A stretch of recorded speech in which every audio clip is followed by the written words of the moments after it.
2008, her campaign, that somebody was accused of sexual harassment. Campaign manager wanted to fire this person. Hillary Clinton stepped in and said no.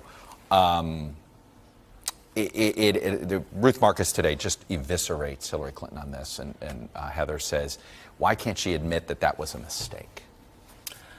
I think that you're right. I mean, I think that Ruth Marcus is right, that she should have just admitted that it was a mistake. I mean, Hillary Clinton has a very difficult history with men in power abusing their position in terms of sexual abuse and harassment.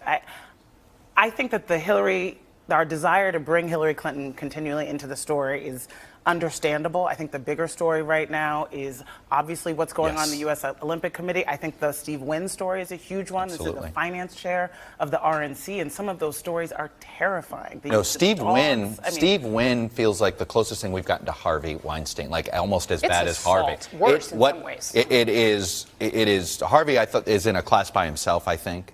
But Steve Wynn was pretty close. I mean, you're talking about Steve Wynn owns a casino. People who work inside his casino rely on him for their paychecks, coming into private spaces with him and facing assault. I mean, I see very straightforward parallels with Harvey Weinstein. Yeah, particularly women in the service sector. And can I just add one thing to what we were saying about this issue with Hillary Clinton? Yes, it's about Hillary Clinton, but it's also about partisan politics. There are some men in Democratic circles who are trying actively to come out and find examples of harassment among Republicans and exploit those for their own political gain.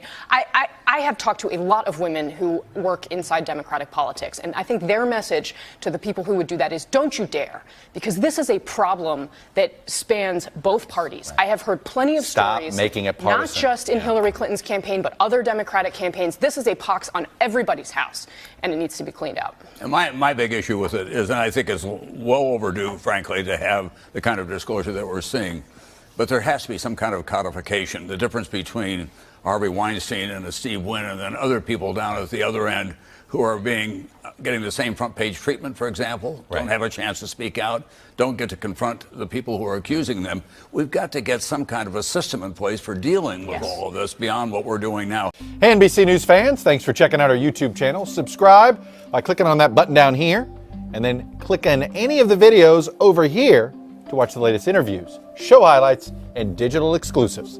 Thanks for watching.